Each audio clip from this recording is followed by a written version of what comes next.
probably your 30th preseason camp. They told you, huh? What's Try to keep that a secret. What's different about this year as opposed to other years? Oh, wow. Sheesh. We could go on for days about that one. I don't have days. I don't know. You know, I think this camp is different. I feel at peace a little bit more than I have in any of the other 29 camps before. I feel, you know, just more comfortable maybe with what to expect from our team, our coaches, our Coach Herman, and how we do things here. I don't know. There's just a little bit of peace over me. Maybe that's because of the players that we've acquired and their buy-in level and knowing that they'll do everything we coach them to do. And hoping for a great season. So, but I feel a lot better than I have in any of the other camps I've been a part of. You know, we've talked a lot about portal and the bad parts of it, but for you whose lifeblood has been recruiting, there's parts of it that are good because you can assess exactly what you need and go get it. Has that helped with some of that peace? I think so, yeah. I mean, you know, if we didn't have the means to go, and thank you to everybody who's helped us be able to get the means to go get some of these players. You know, if we didn't have those means, we wouldn't have a lot of the guys that are out there that we brought in here. So very thankful that we could go get them and really upgrade the talent of our roster. Now we've also upgraded in recruiting. I feel like we're recruiting at a level as good or better than the last time I was here with some of the people we've brought in. Some of the young guys are going to be great football players here. But as we found out the last time I was here, you can't necessarily win with a bunch of young players until year 3 after we left. So it's nice to build at the bottom with some young guys, but supplement with some of those transfers to raise the level of this program, and I think we've done that. Now we haven't done anything in a game yet, but I think we're on the right path to do that. Questions? Brock, last year defense played for the most part pretty well. What areas, though, would you like to see become better? Oh, it's great. I think I'd like to be better at everything. Obviously, that's a coach's answer. But I'd like to be better at everything. I'd like to be more consistent. I think at the beginning of the year, through about halfway through the year, we were one of the top 5 rush defenses in the country. I'd like to finish stronger there. You know, we've got to get more sacks. Now we doubled our sack total last year from the year before. So I'd like us to. We have a goal that we want to get for sacks because sacks are going to stop drives. Sacks are going to cause mayhem for quarterbacks. Sacks will generate turnovers. That's the other thing that I really want to do better is get more takeaways. If we can get one more takeaway a game, one more sack a game, we'll give our offense much more opportunity to get in a rhythm, get in a flow, and score more points so we can win more games. Those are the 2 areas I'd really like to see us take the next step. Hey, Rob. So I saw your family was in attendance today. How does that kind of help you having your family around the program? Have you guys kind of dove back into the Boca community your second time around here? Yeah, I mean, we love this place, FAU and Palm Beach County. You know, we were here when I left, they stayed. So just, I don't take for granted being around them and having them have the opportunity to come watch practice because 2 years at Buffalo, 2 years at Auburn, they weren't there. And for, you know, we walk off the field. That's maybe another reason why I have peace is coming off the field and seeing them. It means the world to me. And we saw FAU former defensive lineman out there today, Brandon Bryant. How does it kind of help him having him out there, and now he's also potentially having a role on the staff? So what does that do for you? It's, you know, for me, I see Brandon Bryant, Trayvon Coley about every day. Sherrod Neesman, Dejon Smith comes back quite often, you know, and then Aziz was here in the summer. Like, you guys have no idea how much that means to me to see those guys. You know, we've invested a lot into them, and to see them go on and be successful means the world to me. That's why I coach. And now I get to see guys like Brandon and Trayvon come around, and they may want to get into coaching. They got their toe in the water.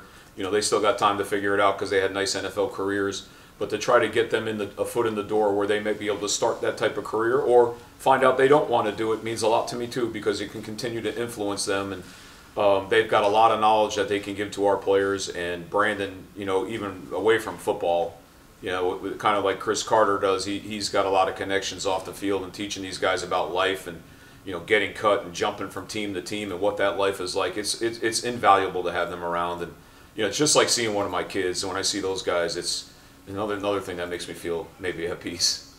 And pass rush was something that Coach Herman mentioned is something that wanted to improve this season.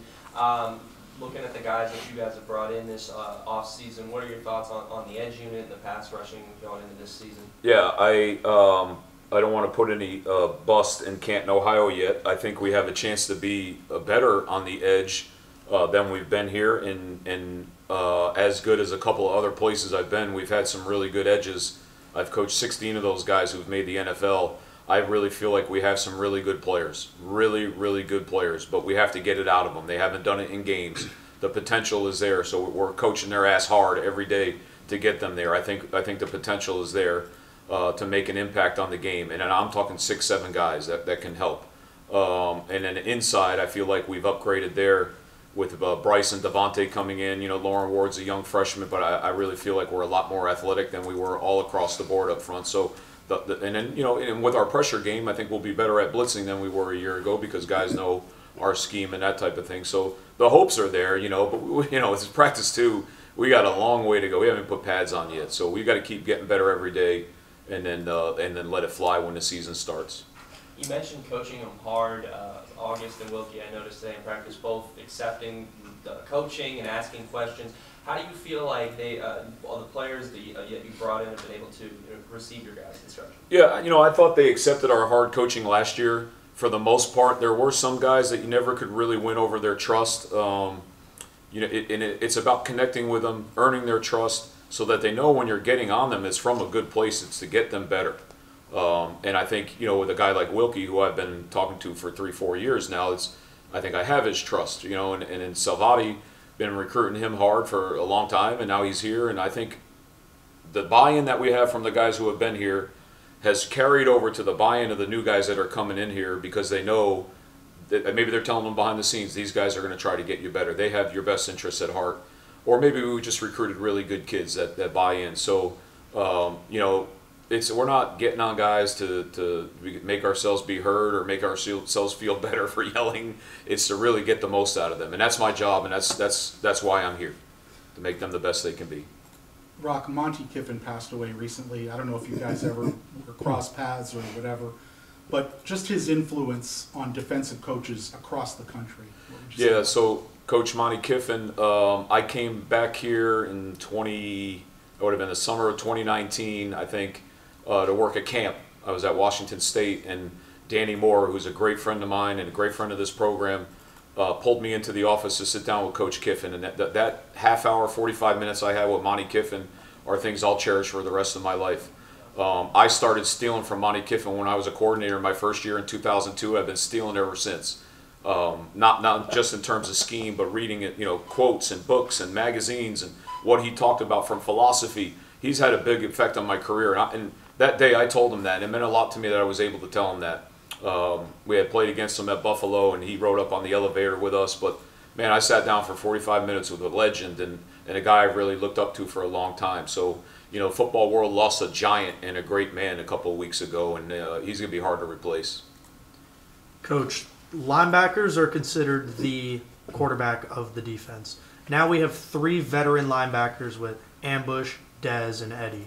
How have they really stepped into a leadership role over the past 2 years, and how have you seen that throughout the first couple days of camp?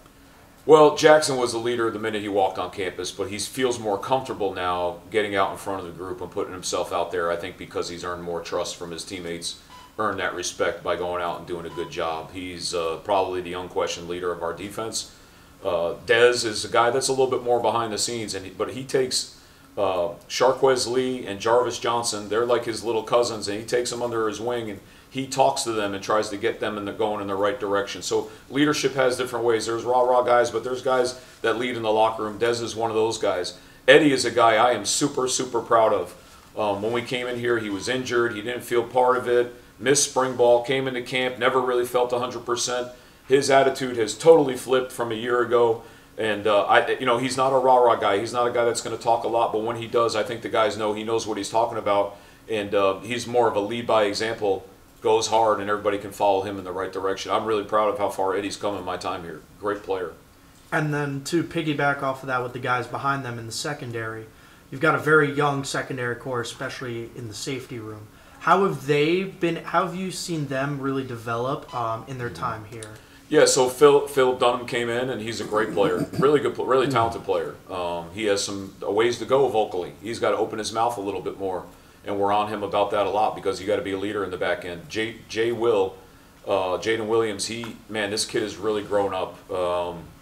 was a nickel last year, then he got hurt, and then he came back, and we threw him in at safety, and you're trying to find the right spot for him. We have a really, really talented boundary safety right now with Jay Will, and he's the guy that's really taken that room by storm and has been very vocal in the back end. And man, it's just so cool to see him grow up and become a leader on this team. And, to think about that a year ago, he's really, really taken a lot of strides forward. Shifting back to D-line, and you mentioned veterans before. Coach Herman mentioned that Marlowe's coming back from injury. How have you seen him progressing, and do you think he really has a chance to make a big impact this year? Yeah, Marlon's a little bit ahead of where I thought he would be. When you come off the ACL, I've seen guys it takes about a year to really be full speed. Like Eddie last year at this time Marlon's a little bit ahead of where we thought he'd be. Marlon, but when he got hurt last year, was our best edge, was our best pass rusher. Really I thought had a chance to play at the next level, and then took that fall. And he's back. He's better than I thought he'd be at this point, and I really got high hopes for him.